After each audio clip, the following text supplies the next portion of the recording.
Hello, good morning student. जैसा कि आप लोगों को बता दें कि आज हम आप लोगों को सेंसस के बारे में पढ़ाएंगे, जनगणना के बारे में पढ़ाएंगे कि जो जनगणना होता है उसमें कौन कौन सी चीज़ें शामिल की जाती हैं और जनगणना के कुछ फैक्ट भी आपको बताएंगे कि जनसंख्या किस हिसाब से बढ़ रही है, कितनी जनसंख्या कहाँ, किस राज्य में कितनी जनसंख्या कहाँ पर है, किस रफ्तार से बढ़ रही है, कम हुई तो उसके पीछे रीजन क्या था। उसको बताने से पहले कुछ चीज़ें आपको जनगणना के बारे में बता दें कि जो जनगणना का जो प्राचीनतम साक्ष्य मिलता है वो रोमन साम्राज्य से मिलता है और प्लेटो और कौटिल्य ने भी अपनी पुस्तकों में जनगणना की चर्चा किया था। उसके साथ साथ हमारे यहाँ जो आईन अकबरी लिखी गई थी अबुल फजल द्वारा, उसमें भी जनगणना की चर्चा की गई है। लेकिन स्वीडन ने अपने यहाँ सबसे पहले जनगणना स्टार्ट किया था करना, स्वीडन। उसके बाद अमेरिका ने अपने यहाँ सबसे पहले दशकीय जनगणना यानी कि जो 10 साल बाद जो सेंसस होता है उसकी शुरुआत की थी 1890 ईस्वी में। भारत में अगर बात करें तो भारत में सबसे पहले लॉर्ड मेयो के कार्यकाल में 1872 ईस्वी में पहली जनगणना हुई थी। उसके बाद 1881 ईस्वी के बाद हर 10 साल बाद जनगणना हमारे यहाँ होना स्टार्ट हुआ। जनगणना होती क्यों है, इसके पीछे कुछ कारण होते हैं। उसमें से कुछ चीज़ों को मैं आपको एक्सप्लेन करना चाहूँगा। पहला ये कि पिछले दशक में यानी कि पिछले 10 सालों में जो हमने योजनाएं बनाई थी वो योजनाएं कितनी कारगर सिद्ध हुई, कितनी इसमें सफलता मिली, कितनी नहीं सफलता मिली, ये जनगणना को काउंट करके, वहाँ के जनघनत्व को काउंट करके, वहाँ पर लिटरेसी को काउंट करके, इसमें बहुत से फैक्ट्स ऐसे हैं जो काउंट करके इसके आधार पर हम बता सकते हैं कि वहाँ योजनाएं किस प्रकार की योजनाएं कौन सफल हुई कौन नहीं सफल हुई। दूसरी बात कि भावी योजनाओं को तैयार करने में भी जनगणना अपना बहुत महत्वपूर्ण रोल अदा करता है। कैसे किसी भी गांव में कितना पैसा देना है सरकार को, किसी भी राज्य के लिए कितना पैसा देना है, ये वहाँ की पॉपुलेशन पर डिपेंड करता है कि इस राज्य में इतनी पॉपुलेशन है, इस आधार पर इस राज्य को इतना फंड दिया जाना चाहिए ताकि उस राज्य के लोगों की समुचित विकास की व्यवस्था की जा सके। ये तो मोटा मोटी बात हुई। आइए हम आज चर्चा करेंगे कि भारत की जो जनगणना हुई थी उस जनगणना में 1901 ईस्वी से लेकर 2011 तक के, मैं आपको बता दूं कि आपको 2011 की जनगणना तक के आंकड़े आपको बताएंगे, क्योंकि ये भी 2011 के बाद हमारे यहाँ जनगणना हुई नहीं तो उसके बाद तो बताने की जरूरत है नहीं।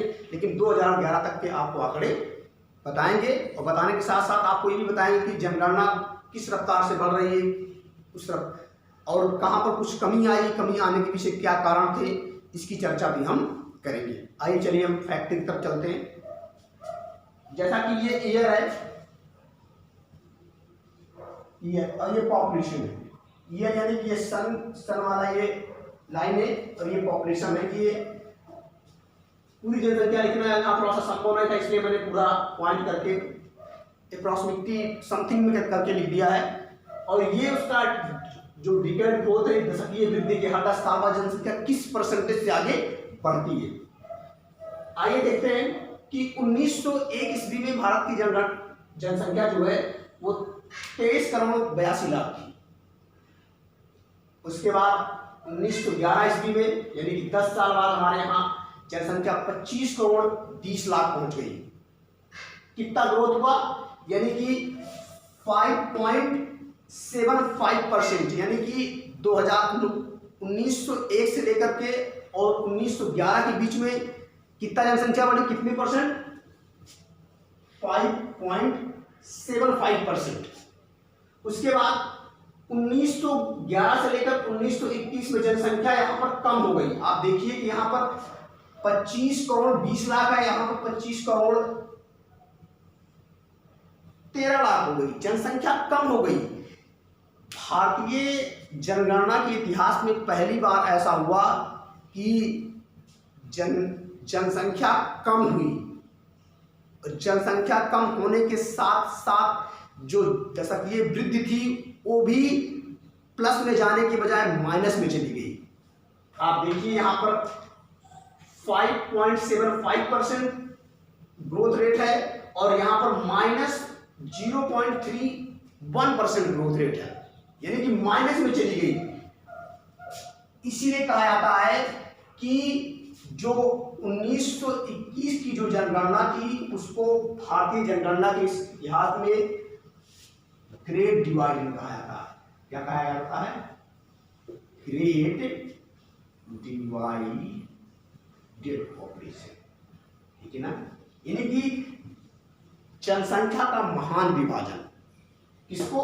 1921 को महान विभाजन इसलिए कहा जाता है क्योंकि अब तक में पहली बार ऐसा हुआ है कि भारत में जनगणना बढ़ने के बजाय क्या हुई थी? कम हुई थी। ठीक, आगे आइए। 1931 ईस्वी में 27,89,00,000 हो गई, ग्रोथ रेट हो गई 11%। 1941 में 31,86,00,000 ग्रोथ रेट हो गई कितनी? 14.22। 1951 में जनसंख्या कितनी पहुंच गई? 36,10,00,000 समथिंग, ग्रोथ रेट कितनी?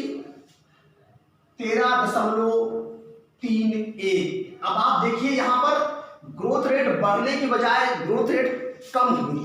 उसके पीछे कारण था। क्या कारण था? यहां भी इसको एक्सप्लेन करेंगे।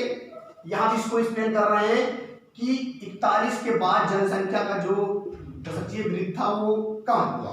ठीक, अभी आगे इसको एक्सप्लेन करेंगे। उसके बाद आप देखिए फिर 1961 में 43,92,00,000 पॉपुलेशन हो गई, ग्रोथ रेट 21.64%। 1971 में 54,81,00,000 समथिंग पॉपुलेशन हो गई कितनी? Growth rate 25.8%। ये सब सारे जो दशकीय वृद्धि है ये परसेंटेज में दिखाई जाती है। इसमें दिखाई जाती है परसेंटेज में कि इस प्रतिशत की दर से जनसंख्या बढ़ रही है 10 साल बाद। उसके बाद 1981 ईस्वी में आप देखिए कि जो पॉपुलेशन है वो 68,33,00,000 समथिंग, और जो ग्रोथ रेट थी दशकीय वृद्धि वो भी यहां पर कम हुई। यानी कि 71 से 81 के बीच में क्या हुई? कम हुई। क्यों कम हुई इसको भी अभी हम आपको बताएंगे। ठीक, 1991 में 84,63,00,000 ग्रोथ रेट 23.87%। 2001 में 102,70,00,000 ग्रोथ रेट 21। क्यों कम हुई ये भी बताएंगे।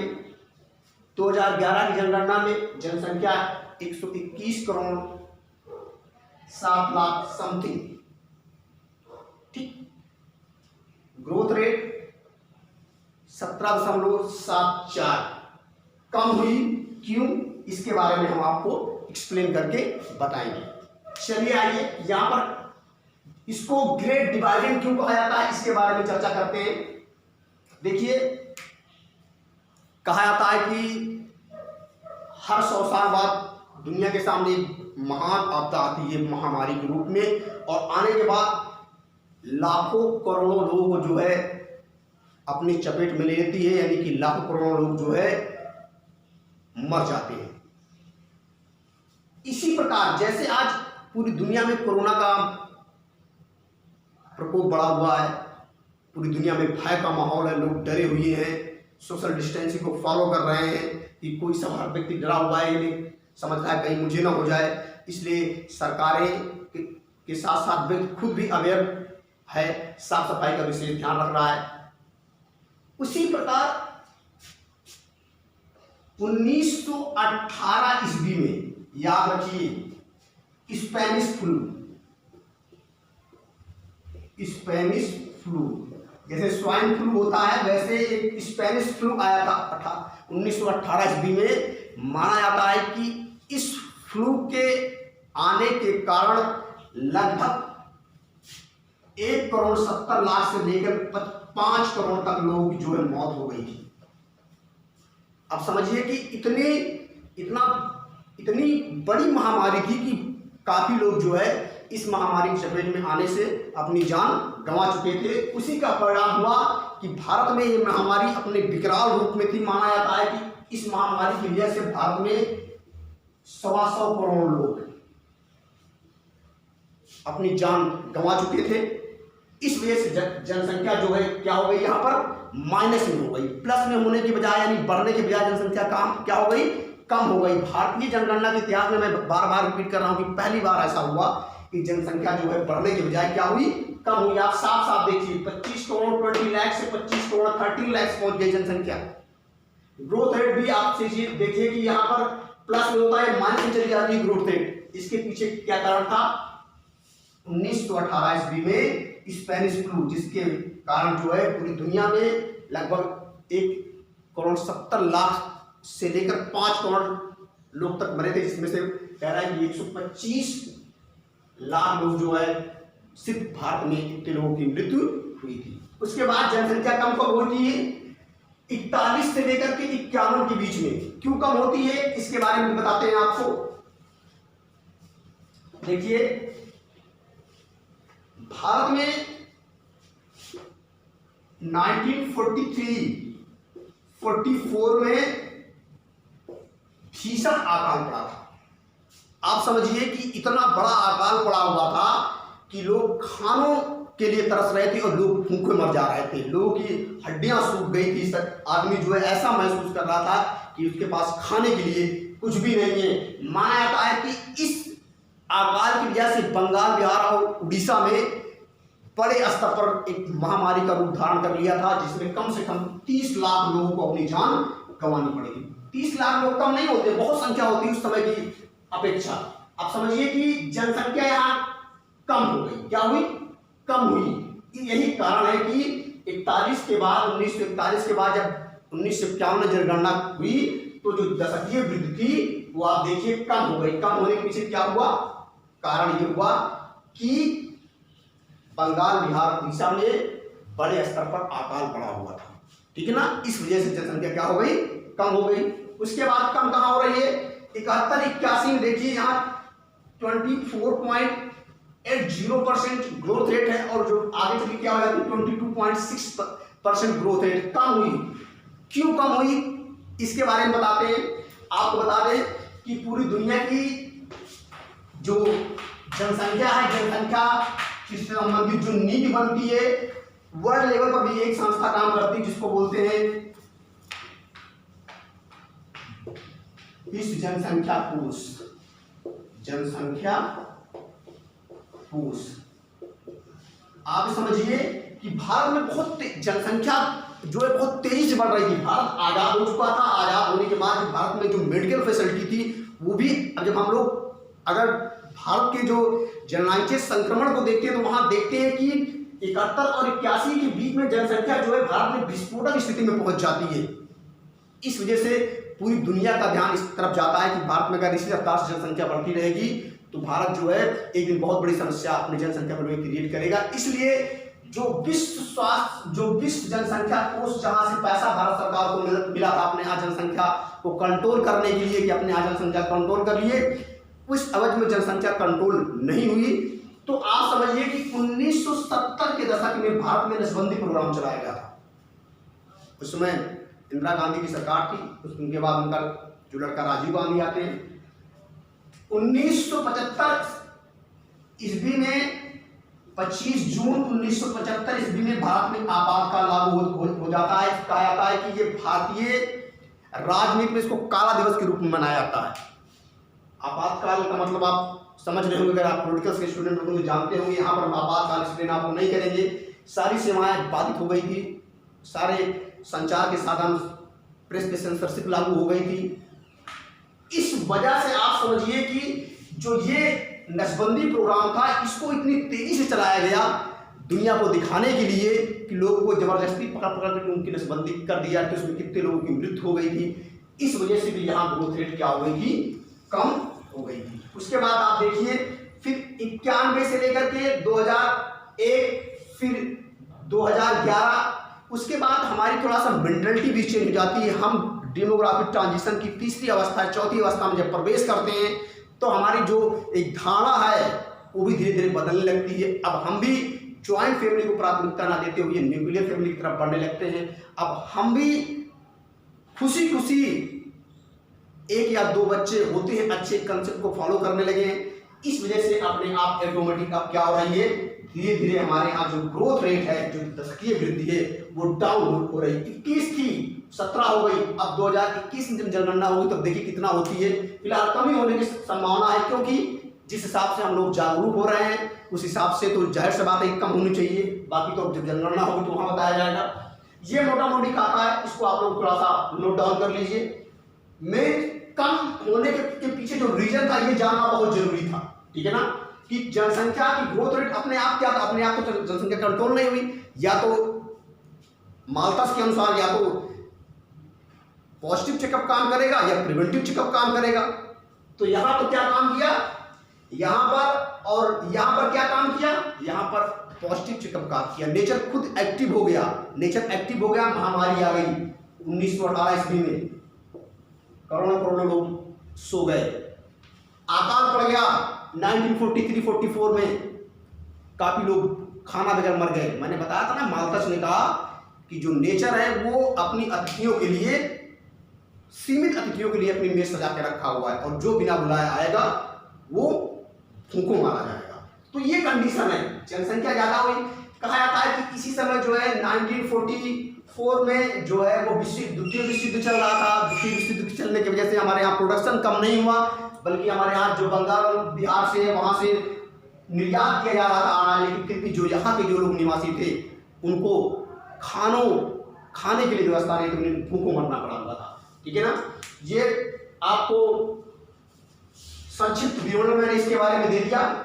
अब आप लोग अपनी कॉपी पर इसको उतार लीजिएगा बाकायदे 4 बाइट, और जो समझ में ना आए फिर से कमेंट बॉक्स में पूछिएगा। हमारे कुछ चीजें और बताएंगे आपको। यहाँ पर भारत में सबसे ज्यादा 5 जनसंख्या वाले राज्य, सबसे ज्यादा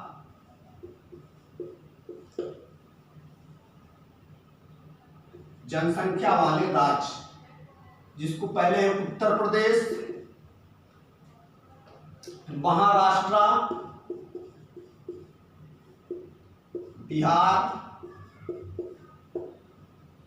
पश्चिम बंगाल,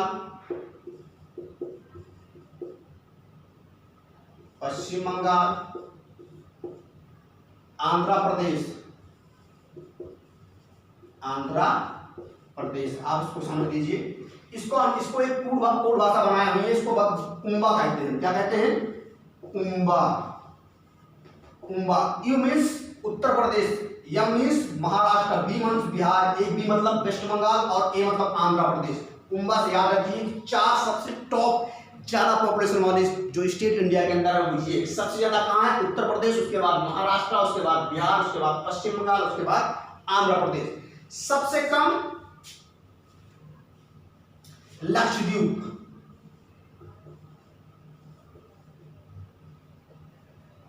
दादर नगर हवेली, दमन द्वीप, अंडमान निकोबार,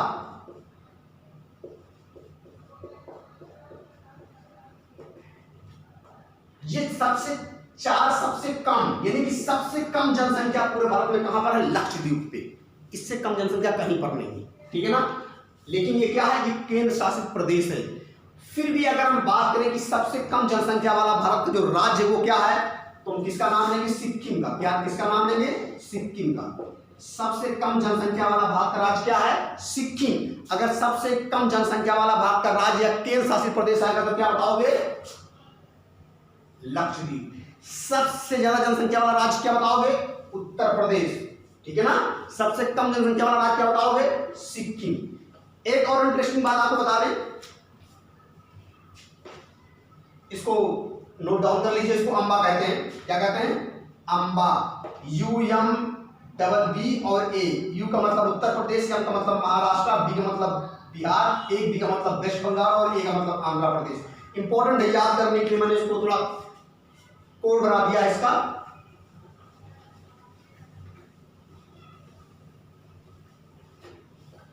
दूसरी बात आपको बता दें कि भारत में जो 2011 की जो जनगणना हुई थी उसमें एकमात्र ऐसा राज्य है नागालैंड। नागालैंड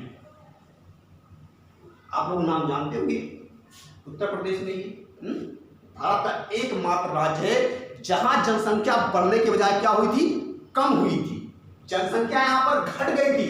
इसलिए एक क्वेश्चन पीसीएस में भी पूछा गया था कि 2011 में किस राज्य में जनसंख्या जो है वो बढ़ने के बजाय कम हो गई थी। तो क्या बताओगे ना, नागालैंड। नागालैंड एक ऐसा स्टेट है जहां पर 2011 की जनगणना 2001 के बाद जब 11 में जो जनगणना हुई तो जब तुलना किया गया तो वहां जनसंख्या क्या हो गई, कम हो गई। ठीक है ना। इसके बाद नेक्स्ट क्लास में हम शिशु जनसंख्या के बारे में चर्चा करेंगे। आज के लिए इतना बहुत है। Thank you.